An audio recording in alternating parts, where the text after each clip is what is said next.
Voltamos com a gente em destaque aqui na TV Câmara Jacareí. Hoje eu converso com o Paulo Henrique Domingues, policial militar e secretário de segurança aqui na cidade. Paulo, a gente sabe que muitos jornais já propagaram isso. A região metropolitana aqui do Vale do Paraíba é a região mais violenta de todo o estado de São Paulo. Recentemente tomou posse o Coronel José Stanelles na Polícia Militar do Interior. O que o senhor atribui isso? Que medidas poderiam ser tomadas para diminuir alguns índices pontuais de violência aqui na região do Vale do Paraíba? Eu agradeço, Romero, essa oportunidade até de explanar um pouco sobre isso, porque são raras oportunidades que de uma maneira isenta, com tranquilidade, sem precisar estar demonstrando ou provando nenhuma teoria ou nenhuma prática de atividade aplicada que está ou não está dando certo na região. Essa caracterização, essa indicação de área mais violenta do estado de São Paulo, ela tem validade até determinado ponto. O que eu disse no primeiro bloco para você é que de vez em quando não existe muito interesse das pessoas, ou de determinadas pessoas, em entender por que as determinadas coisas acontecem assim e se tem alguma outra tipo de explicação.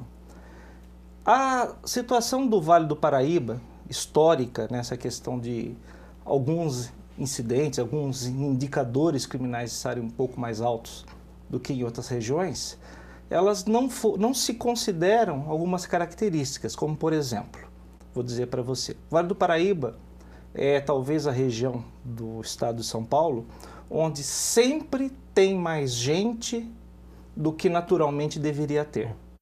Vou explicar para você.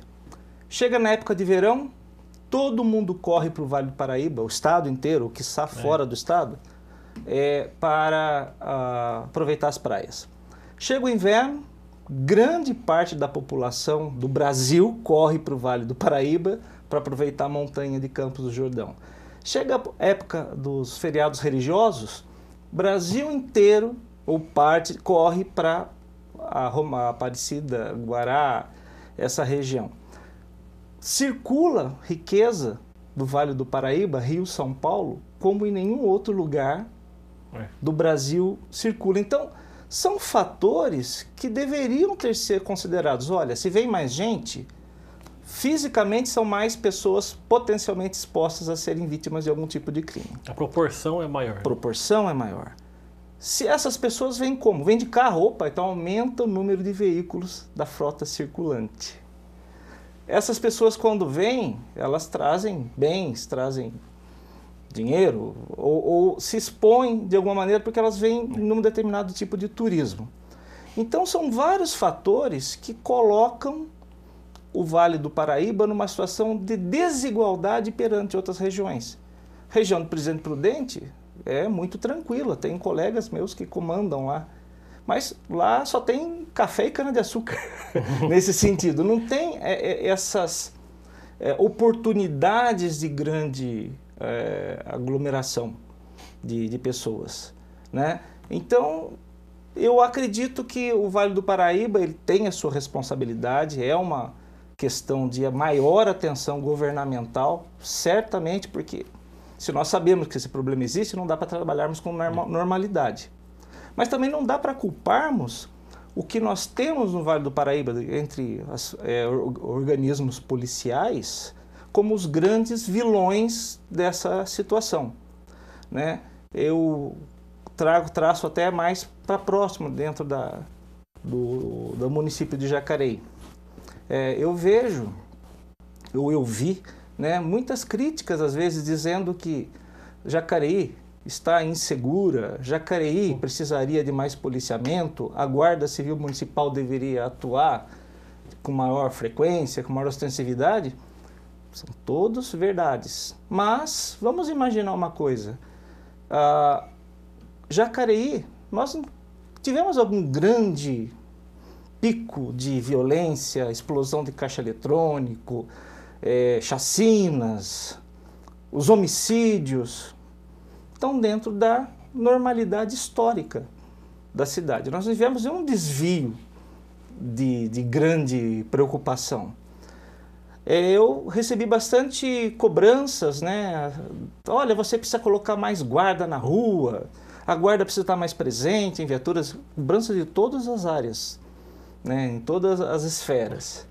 Mas daí nós ficamos pensando, olha, Jacareí, nós temos talvez a Guarda Civil Municipal entre os 15 maiores efetivos do estado de São Paulo, entre as guardas civis municipais. Nossa guarda, ela tem que cuidar dos bens municipais, dos próprios, dos museus, dos parques, das UBSs. E nós não tivemos nenhuma grande ocorrência, nenhum grande problema nessas áreas, ou seja, foram bem guardadas, bem cuidados. Todos os serviços municipais foram executados com tranquilidade e segurança.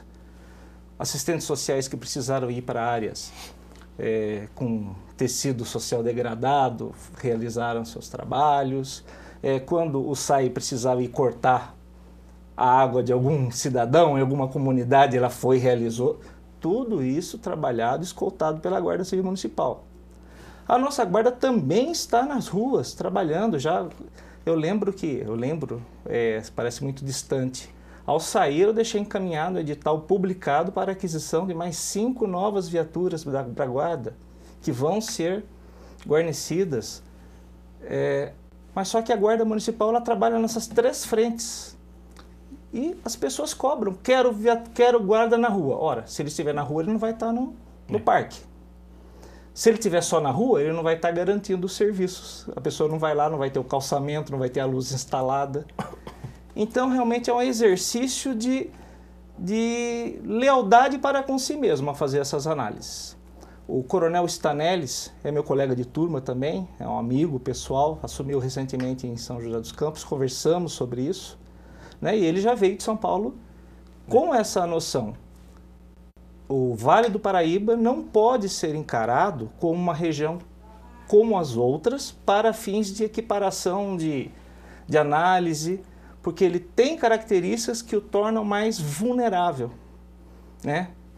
Ao mesmo tempo que isso traz mais riqueza, o Estado se orgulha de ter tantos eventos turísticos, de lazer promovidos na nossa região, mas isso tem um custo. E esse custo tem que ser analisado, tem que ser compensado em alguma situação. E hoje o senhor falou bastante no bloco anterior sobre as reações, né, se pensar antes para tomar uma atitude. E hoje a gente tem um presidente que é militar, foi eleito com grande simpatia de redes sociais, e na campanha dele ele disse que se fosse eleito iria fazer uma lei para autorizar o posse de armas, o porte de armas. Como é que o senhor vê essa situação? Na sua visão, a pessoa, se ela quiser, ela pode ter uma arma em casa, claro, com devido preparo, se é uma pessoa que não tem antecedentes criminais, com todo aquele preparo que se deve ter. Como é que o senhor vê isso? Então, mas essa é uma posição muito pessoal minha. Obviamente não se deve vincular nem a administração ao qual eu trabalhei, nem eventualmente alguma futura que eu venha a trabalhar. Eu sou favorável que essa arma esteja devidamente legalizada, que a pessoa comprove a sua capacidade de ter a sua propriedade, mas essa arma deve estar em casa, para que o uso dela se dê estritamente na sua área de domínio, na sua propriedade. Eu não sou favorável a uma grande proliferação de pessoas capacitadas a portar a arma em via pública. Mas eu acredito que o direito de defender o seu patrimônio, o direito de defender a sua integridade física, a sua família dentro da sua casa, a pessoa vai ter. E, obviamente, fez mau uso dessa prerrogativa, tem que ser exemplar e duramente penalizada. Até mesmo, por exemplo, em escolas, como teve aquele massacre em Suzano, muita gente foi até a rede social e falou que se a professora tivesse uma arma lá, ou tivesse preparada para reagir, como em algumas escolas nos Estados Unidos, por exemplo, ela poderia evitar que menos gente fosse morta. Como é que o senhor vê isso? Não, eu acho que a professora que se habilitar deve ter arma na casa dela. Dentro do estabelecimento de ensino, a competência e a responsabilidade são de agentes públicos, seja da guarda, seja de segurança patrimonial contratada pela própria escola, né? Obviamente, porque o público vem daí, que ela se responsabiliza por isso, mas que pessoas que não trabalham com a área de segurança não devem se aventurar a fazer esse tipo de uso fora da sua residência. E como é que o senhor vê hoje a situação dos policiais militares aqui no Brasil?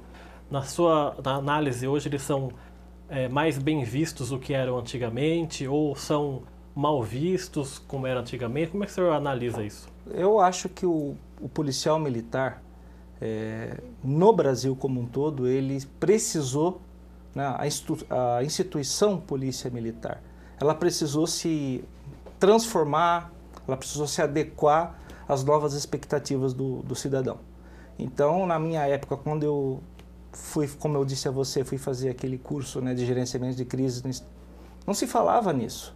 Não se sabia, não se tinha a ideia que era necessário planejar passo a passo uma ação para que você pudesse justificar ao final se houve o agressor, né, foi abatido ou não. Então a Polícia Militar, eu acho que ela tem uma maior preocupação com essa aceitabilidade hoje. Eu acho que a melhor colocação seria essa. Ela pensa melhor no que vai fazer ao determinar suas regras, ao baixar as suas instruções. E, obviamente, ainda existem desvios. Então, é o policial militar, pessoa física, que às vezes não faz o que deveria ter sido feito. Porque a instituição Polícia Militar, hoje, ela se preocupou muito mais em dar orientações, a criar procedimentos para trazer a maior proximidade junto à população. Para a gente encerrar, dois assuntos que sempre ficam pulando aí, seja no Congresso Nacional ou em pesquisas na televisão. Eu queria que o senhor desse sua opinião como um policial militar. Se o senhor é a favor da diminuição da maioridade penal, e se for, para quantos anos?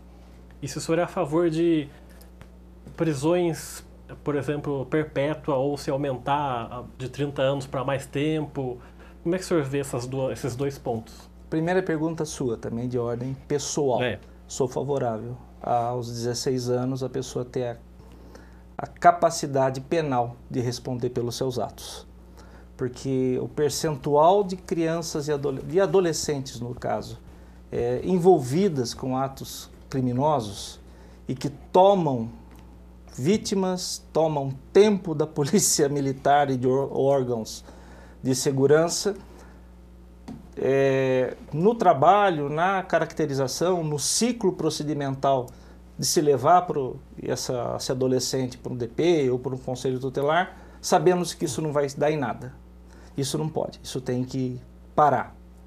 Para depois, quando isso estancar, é que nós vamos pensar agora em como fazer para que esses adolescentes não cheguem nesse estágio. Porque do jeito que está, com essa continuidade, nós não vamos enxugar gelo, nós vamos chegar até lá. E já a sua segunda pergunta, eu não acho que deveríamos aumentar. Eu também tenho formação jurídica, tenho minhas convicções. Não é questão de o aumento da pena vá resolver o problema, e sim a aplicação da pena. Porque eu perguntei isso porque muita gente fica frustrada quando vê, por exemplo, a Suzane Richthofen ter a opção de uma saidinha para o Dia das Mães ou Dia dos Pais, ou o Nardoni ter uma saidinha para, entendeu? O nosso sistema jurídico hoje, nosso sistema legal, ele está muito ele está procurando beneficiar demais o infrator. Muito benevolente, né? Muito benevolente para com os infratores. Então, faça um esforço tremendo para não manter ninguém preso. É o que se percebe hoje nos julgamentos dos altos escalões do judiciário. Ora, se a pessoa sabe que ela pode fazer a coisa errada e vai haver um esforço imenso para que os organismos que deveriam aplicar a lei não vão fazer, a pessoa se sente à vontade para continuar a delinquir. Então, eu não acho que deva aumentar a pena, apenas que se cumpra de maneira adequada e sem benevolência, sem benesses, né, o que tinha que ser feito. Tá certo, muito obrigado pela sua participação aqui, muito obrigado por ter aceitado esse convite. Eu agradeço, e cada oportunidade que eu tenho de conversar com a comunidade é uma coisa que me faz muito bem. Eu sei da imagem que eu tenho que preservar, que manter pessoas que, sem nos conhecerem pessoalmente, a gente sempre tem um carinho, tem uma atenção especial, e eu procuro retribuir a cada oportunidade, e essa é uma delas. Obrigado pela oportunidade, Romero. Obrigado. O programa Gente em Destaque fica por aqui. Você continua assistindo a programação da TV Câmara Jacareí, a TV pública da cidade.